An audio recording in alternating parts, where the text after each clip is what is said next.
हाँ जी भाई, देखिए ये हो गया आपके वृत्तीय कुल का समीकरण x square plus y square minus 2y के इक्वल टू 0। अब देखिए इसका एक बार अवकलन करोगे आप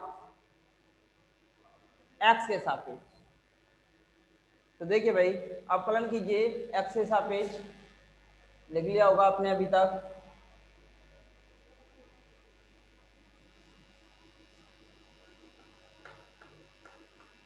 x के सापेक्ष अवकलन करने पर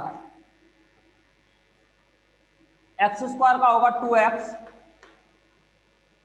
वाई स्क्वायर का अवकलन होगा 2y dy by d x. फिर यहां से होगा भाई 2y, y का होगा dy by d x plus का k सॉरी इंटू के इक्वल टू 0। अब देखिए दो सभी से कॉमन आ जाएगा आपका, और यहां से हमारे पास k की वैल्यू निकल के आ जाएगी भाई, या 2k की वैल्यू निकाल लीजिए डायरेक्ट ही। तो वैल्यू ऑफ 2k कितनी निकल के आएगी, हमें वैल्यू किसकी चाहिए भाई, इसमें 2k की वैल्यू चाहिए। तो 2k y की वैल्यू कितनी हो जाएगी, और y से मल्टीप्लाई भी कर सकते हो आप डायरेक्टली। हमें 2y की वैल्यू चाहिए तो y से मल्टीप्लाई कर दीजिए। तो यहां से आपका हो जाएगा 2y dy by d x equal to, क्योंकि हमें वैल्यू चाहिए 2k है ही आपका, y और चाहिए तो हम किससे मल्टीप्लाई कर दें, y से।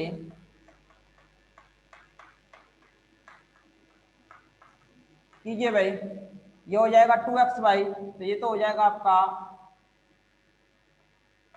2xy, ये हो जाएगा 2y square dy by d x, ये हो जाएगा 2y dy by d x equal to 0। यहां से आप किसकी वैल्यू निकाल सकते हो, 2y की वैल्यू, तो निकालिए और एक में रिप्लेस कीजिए। तो यहां से आ जाएगा भाई 2y इक्वल टू, इसको उधर ले जाइए, 2y की वैल्यू आ जाएगी, इसका डिवाइड कर दीजिए 2xy प्लस का 2y square dy by d x upon में आ जाएगा आपका dy बाई डी एक्स। इस मान को कहां रखेंगे, एक में, मान एक में रखने पर, रखिए भाई मान को एक में रख दीजिए। तो रखिए भाई 2y की वैल्यू यहां से, ये आपका एक्स स्क्वायर है, ये वाई स्क्वायर है, और माइनस वैल्यू ऑफ 2y ये आ रहा है आपका 2x 2x sorry 2x plus 2y square dy by d x, और अपॉन में भी आपका dy बाई डी एक्स। इसे सॉल्व कर लीजिए भाई, इसे सॉल्व कीजिए और वैल्यू रखिए भाई। तो देखिए dy बाई डी एक्स इसके मल्टीप्लाई में चला जाएगा आपका x square plus y square, और यहां से आपका ये बचेगा 2xy, और ये माइनस का 2y square dy by d x. अब देखिए dy by d x common निकालिए, dy by d x common निकालिए दोनों से, इसमें भी dy बाई डी एक्स और इसमें भी dy बाई डी एक्स। तो दोनों में आपका dy बाई डी एक्स है, तो dy by d x common निकालिए दोनों से। तो देखिए भाई dy by d x common, x square plus y square, जब इसको कॉमन निकालेंगे तो ये माइनस का 2y स्क्वायर, और यहां से कितना बचा हुआ है आपका माइनस का 2x by equal to 0 equal to 0। अब देखिए ये टर्म जो आएगी आपकी dy बाई डी एक्स, ये बचेगा एक्स स्क्वायर माइनस का वाई स्क्वायर माइनस का 2xy इक्वल टू 0। इसका भी आप चाहो तो डिवाइड कर सकते हो भाई, तो d y by d x equal to, इसको इधर ले जाइए भाई, 2xy upon x square minus y square, या इधर ही छोड़ सकते हो, जो कि अविष्ट अवकल समीकरण है, जो कि दिए हुए वृत्तकुल की अविष्ट अवकल समीकरण है। वृत्तकुल के अविष्ट अवकल समीकरण है, जो कि दिए हुए वृत्तकुल के, जो कि दिए हुए वृत्तकुल के अविष्ट अवकल समीकरण है, दिए हुए वृत्तकुल के अविष्ट अवकल समीकरण है। हाँ जी, नेक्स्ट क्वेश्चन, आप आगे बढ़ोगे। अगला क्वेश्चन, हाँ जी बिता दें, बोलिए भाई, बोल तो आप सकते ही नहीं, लिख तो सकते हो, तो लिख दीजिए भाई। क्वेश्चन नंबर नेक्स्ट, यानी कि क्वेश्चन नंबर 4, उन सभी परवलयों का अवकल समीकरण ज्ञात कीजिए, उन सभी परवलयों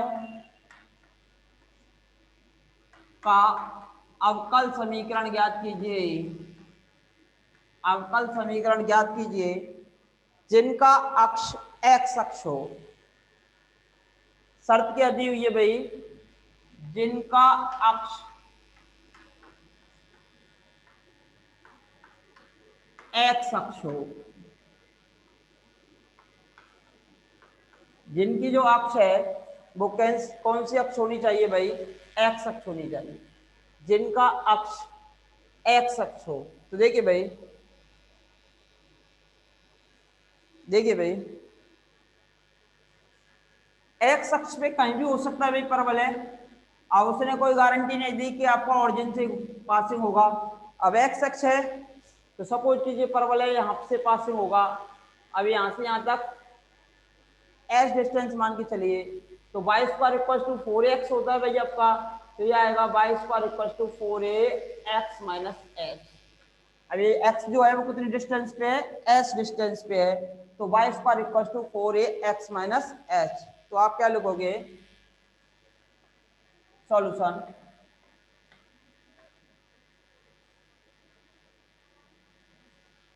परवलयों की कुल का समीकरण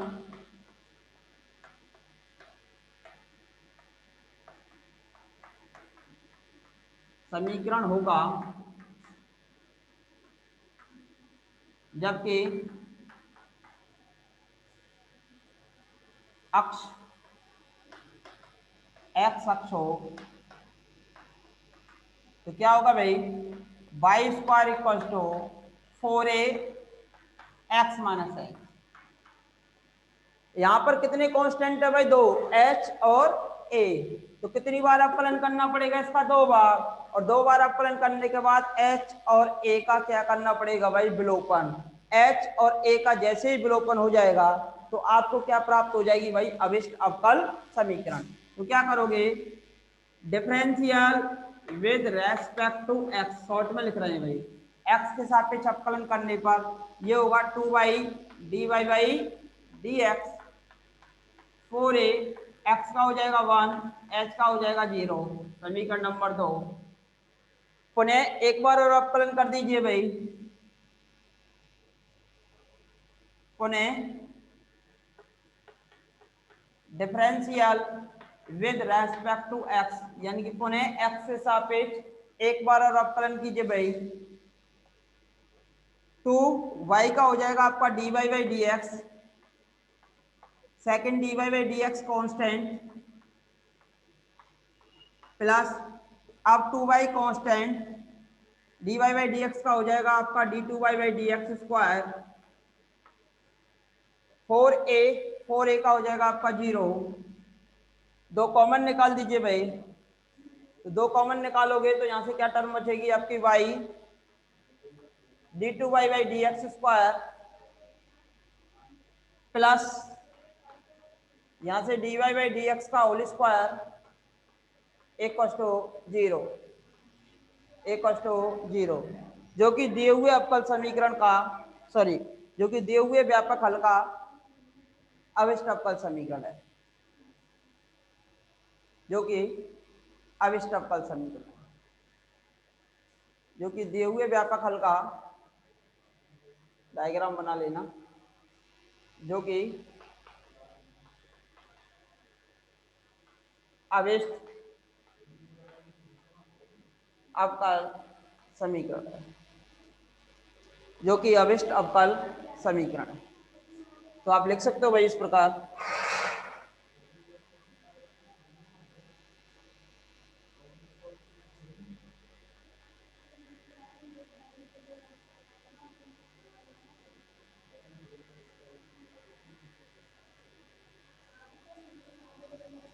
नेक्स्ट क्वेश्चन भाई अगला।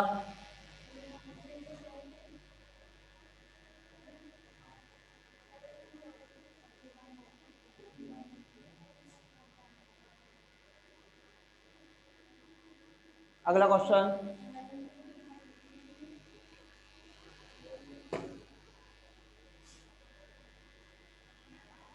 Question number 5,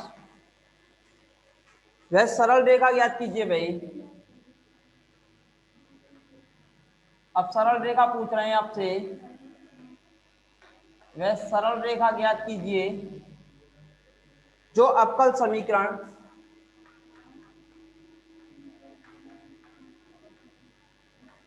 dy by d x equal to m को संतुष्ट करती हो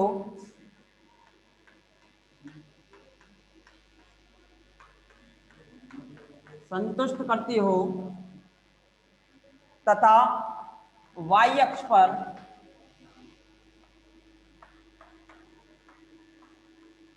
तीन अंतःखंड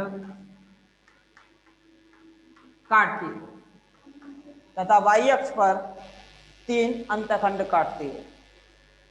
अब हमें क्या निकालनी है भाई, सरल रेखा, और वह सरल रेखा इस अवकल समीकरण को क्या करनी चाहिए, संतुष्ट, और y अक्ष पर तीन अंतःखंड काटती है। शर्त क्या दी हुई है, y अक्ष पर कितना अंतःखंड काटती है, तीन अंतःखंड काटती है। तो देखिए भाई, इस अवकल समीकरण को संतुष्ट कराने वाली समीकरण चाहिए, यानी इस अवकल समीकरण को आपको क्या निकालना पड़ेगा, हल निकालना पड़ेगा।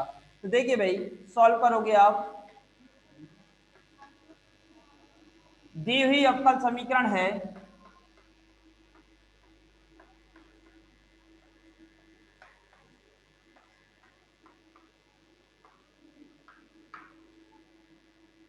dy by d x equal to m, चरों का पृथक्करण, x वाले पद अलग हो जाएंगे, y वाले पद अलग हो जाएंगे, आसानी से आप समाकलन कर पाओगे। तो देखिए भाई, dy और m के साथ में चला गया dx, और क्या कर दिया भाई, समाकलन, y वाले पद अलग हो गए, x वाले पद अलग हो गए, चरों का पृथक्करण विधि आपने अप्लाई की। अब देखिए इसका समाकलन कीजिए भाई, dy का समाकलन बाई, m का समाकलन होगा नहीं, dx का समाकलन x और समाकलन नेतांक c। तो यहाँ पर हमारे पास कितने कांस्टेंट आए भाई, एक कांस्टेंट निकल के आया है c। अब c की वैल्यू अगर आप निकाल पाते हो तो आपको सरल रेखा मिल जाएगी। ये भी आपका सरल रेखाओं का ही समीकरण है, लेकिन हमें किसकी वैल्यू निकालनी है, c की वैल्यू। अब c की वैल्यू कैसे निकालोगे, इसके लिए क्या शर्त दी हुई है, तो लगाइए भाई, अप्लाई कीजिए शर्त को।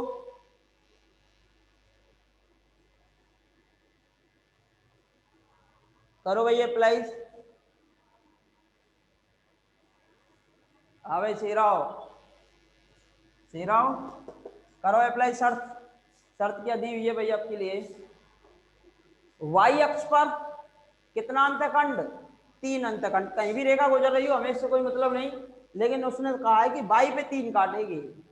ये जो डिस्टेंस है वो कितनी है भाई, 0 3, यानी कि y अक्ष पर तीन अंतखंड काटेगी, कहीं से भी लाइन गुजर रही हो, लेकिन y पे कहाँ काट रही है, कितनी डिस्टेंस पे, तीन डिस्टेंस पे काट रही है। और y अक्ष पर x बराबर क्या होगा भाई, 0। अब का शर्तानुसार, यानी कि कंडीशन क्या है, देखिए दिया है रेखा 2 जो निकाली है आपने, y अक्ष पर, y अक्ष पर 3 इकाई अंतःखंड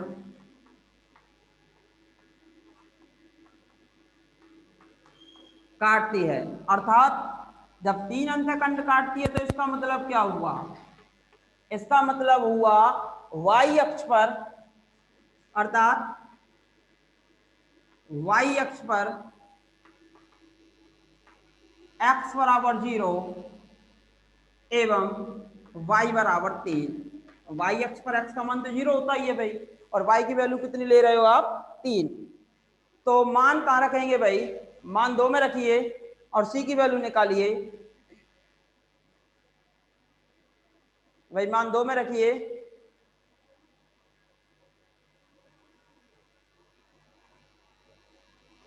रखिए भाई। तब 2 से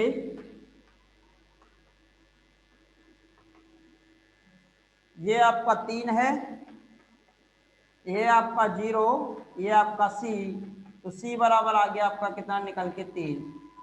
c की वैल्यू निकल के आ गई और c का मान कहाँ रख देंगे, समीकरण 2 में। तो c का मान समीकरण 2 में रख देंगे और आपको अभिष्ट अवकल समीकरण प्राप्त हो जाएगी। c बराबर 3